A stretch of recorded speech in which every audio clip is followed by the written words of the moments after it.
You know, ever since Donald Trump came down that escalator, we have sat back and watched people defend his actions.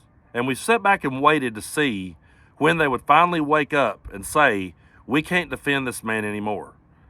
And over the years, I've started to realize that that moment we've been waiting for where they go, oh, wait, we've been played, it's not coming. And I don't mean to be a pessimist here, folks, but we have watched people be confronted with facts and evidence, and we've watched them deny it. We have watched people's own words be played to them, and they deny they said it, or they just simply double down harder in defense of Donald Trump.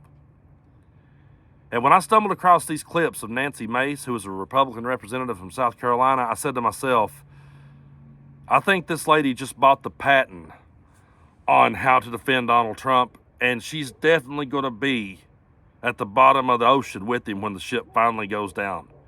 Because she's asked by George Stephanopoulos, how can you support Donald Trump when you yourself was a victim of rape and he's been found liable of sexual abuse? She's asked, how can you defend that? And her response is one of the greatest train wrecks you're ever going to watch. So let's start with the first clip and just brace yourself. Roll it. You've endorsed Donald Trump for president. Judges and two separate juries have found him liable for rape and for defaming the victim of that rape. How do you square your endorsement of Donald Trump with the testimony we just saw? Well, I will tell you, I was raped at the age of 16. And any rape victim will tell you, I've lived for 30 years with an incredible amount of shame over being raped. I didn't come forward because of that judgment and shame that I felt. And it's a shame that you will never feel, George. And I'm not going to sit here on your show and be asked a question meant to shame me about another potential rape victim. I'm not gonna do that. It's actually not about shaming you. It's a question about Donald Trump. No, you are shaming me. You've endorsed Donald Trump for president. Right. Donald Trump has been found liable for rape by a jury. Donald Trump has been found liable for defaming the victim of that rape by a jury. It's been affirmed by a judge. It was not a criminal court case. Okay, right out of the gate, we can go ahead and determine that she is never going to hold Donald Trump accountable for this. It does not mean nothing to her that he was found liable of sexual abuse. It does not mean nothing to her that he was found guilty of defaming the victims. None of that matters. She's going to turn it and find a way to blame it on E. Jean Carroll. And she's going to turn it on George Stephanopoulos and say, you're shaming me for asking me the tough question. And I appreciate George for standing his ground and saying, no, I'm not here to shame you. I'm simply asking you a question, and I feel it's a fair one.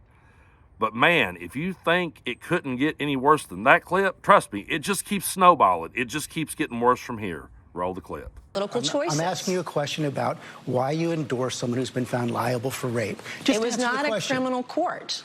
This was a civil court. It was a civil court. And by the way, she joked about the judgment and what she was going to do with all that money, and I find that offensive. I'm asking you about the man But as a rape victim who's been shamed for years now because of her rape, you're trying to shame me again by asking me this political question. You've repeated that again. I think it's offensive. As a woman, I find it offensive. Okay, you can tell right here that she is absolutely backed into a corner and she has no way out of it. So the only thing she can do is what Maga is so good at, which is just repeat yourself over and over and over in hopes that it will stick. Double down, triple down, quadruple down, and keep repeating the same talking point over and over and gaslight the person asking you the question and gaslight the entire audience. That is exactly what she's doing here. And if she does it enough, she knows that Trump supporters will sit there and go, yeah, man, that old George Stephanopoulos, man, he was shaming her. He was getting to her, man, that fake news media, man, just trying to make a bunch of shit. That's what happens. That's what she's doing. She's playing this very well because she doesn't have an answer. There's not one. You can't sit there and give a good reason for it. She's not got one. So she just keeps repeating herself in hopes that that will stick and the followers will eat it up. And they will. But it gets worse. I know you're saying, Brando, please stop with this. But folks, I really think this is worth our time because I think we need to understand the psychology behind why these people at this point in the game are still hanging on to this sinking ship. And now what does she do? Well, he really didn't do it. Yeah, that's the direction she takes it next. Roll the clip. doing? He defended himself over that and denies that it ever happened, but he was not found guilty in a criminal court of law. It was a civil judgment over sexual abuse. So is that the distinction you're making? A civil judgment is okay, but a criminal judgment is not? This is different, and they didn't even input all of the evidence into the civil case either, because some of the information she provided wasn't even accurate or correct.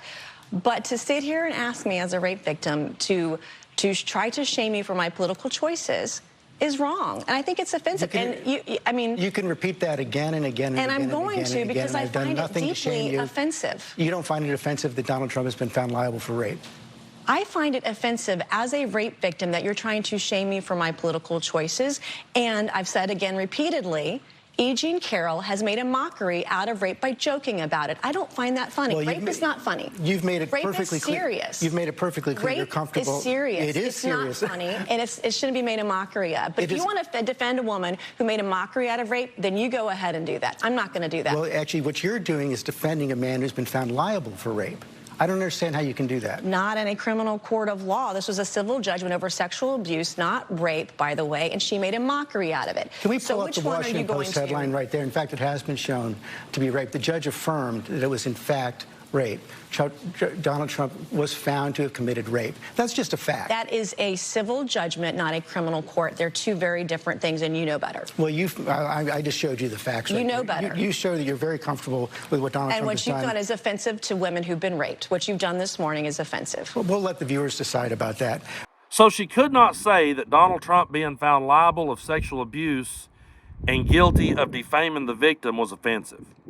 She couldn't say that. It's only offensive that George Stephanopoulos is asking her this question. And she finds a way to blame it on E. Jean Carroll. It's all E. Jean Carroll's fault because she's made a mockery out of rape. Not holding Donald Trump accountable for anything. The facts and the evidence, he puts it right in front of her and says, here it is. Here's the facts. Here's the evidence. And she sees it, and she still can't accept it, and she still can't say it. And I have to be honest with you, folks, this is one of the most frustrating clips that I've ever tried to react to, because you just want to say to her, can you not see the flaw, the massive glaring flaw in your reasoning here? And then George asks her about January 6th, because after January 6th, she said that Donald Trump should never hold an office again. But you guys know where this is going. Roll the clip. Let's talk about January 6th. You had just been sworn into Congress on January 6th. You voted to certify the election, and you said Donald Trump must be held accountable for the violence right after the riot. Let's show that. We've got to hold not only the president accountable and ensure that he doesn't hold office again in the future, but also we need to hold members of our Congress, even in my own party, accountable for the rhetoric and the actions that led up to Wednesday's events. You said he should never hold office again, so why are you supporting his run for president?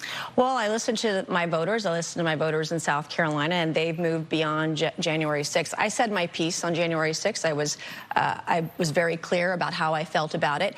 And I also, as you stated, I voted to certify the Electoral College for every single state in the country. But something's happened between now and then, and that was Joe Biden. And I listened to my voters. They move on. They don't ask me about January 6th. Maybe that's what you in the media, you guys talk about in your cocktail parties, but voters are not talking about it. They asked me about February 22nd, the day that Laken Riley was murdered by an illegal immigrant. Yeah, folks, I just had to stop that clip right there, because at that point, when she starts politicizing the death of Laken Riley and making it about that, there's nothing else to say at that point. I mean, she said he should never hold office again, but now she's listening to her voters, and they've moved past it. And it's the fake news media. It's us that keeps bringing up January 6th. It's what we all love to talk about, but they want to talk about this. It's just absolutely disgusting. It's one of the most disgusting exchanges I've ever seen. And I've seen a lot of them. We've sat here and talked about a whole lot of them. But that has to be one of the most disgusting exchanges I've ever seen. And you got to remember, these are the very people who will sit and show you a picture of Joe Biden comforting a child at a funeral, and they will accuse him of being creepy. Yet they will never hold Donald Trump accountable when the evidence and the facts is put straight in front of their faces. And I've always been fascinated by cults. And anytime you watch any cult documentary, you will always see the ones that eventually wakes up and says, whoa, man, I couldn't believe I was duped by that person. And then there's always the ones, though, that are still sitting there to this day waiting for David Koresh to just come back and get them and finish his 7 SEAL shit. You know? But I remember a year or so ago, whenever it was, that Leslie Van Houten, who was part of the Manson family, she took part in the LaBianca murders. I remember when she got out, and I remember the interviews with her talking about how that she was a young kid who got sucked in and brainwashed by this leader, and how ashamed she was, and how she spent 50 years of her life living with what she done. And you say, okay, there was hope for her. She made it out of the cult.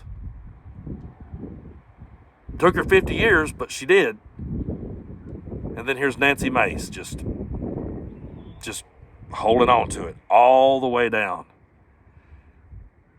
Yeah, I don't have nothing else for you, folks. That may be it for me today. I may need to rest my brain after watching that exchange. But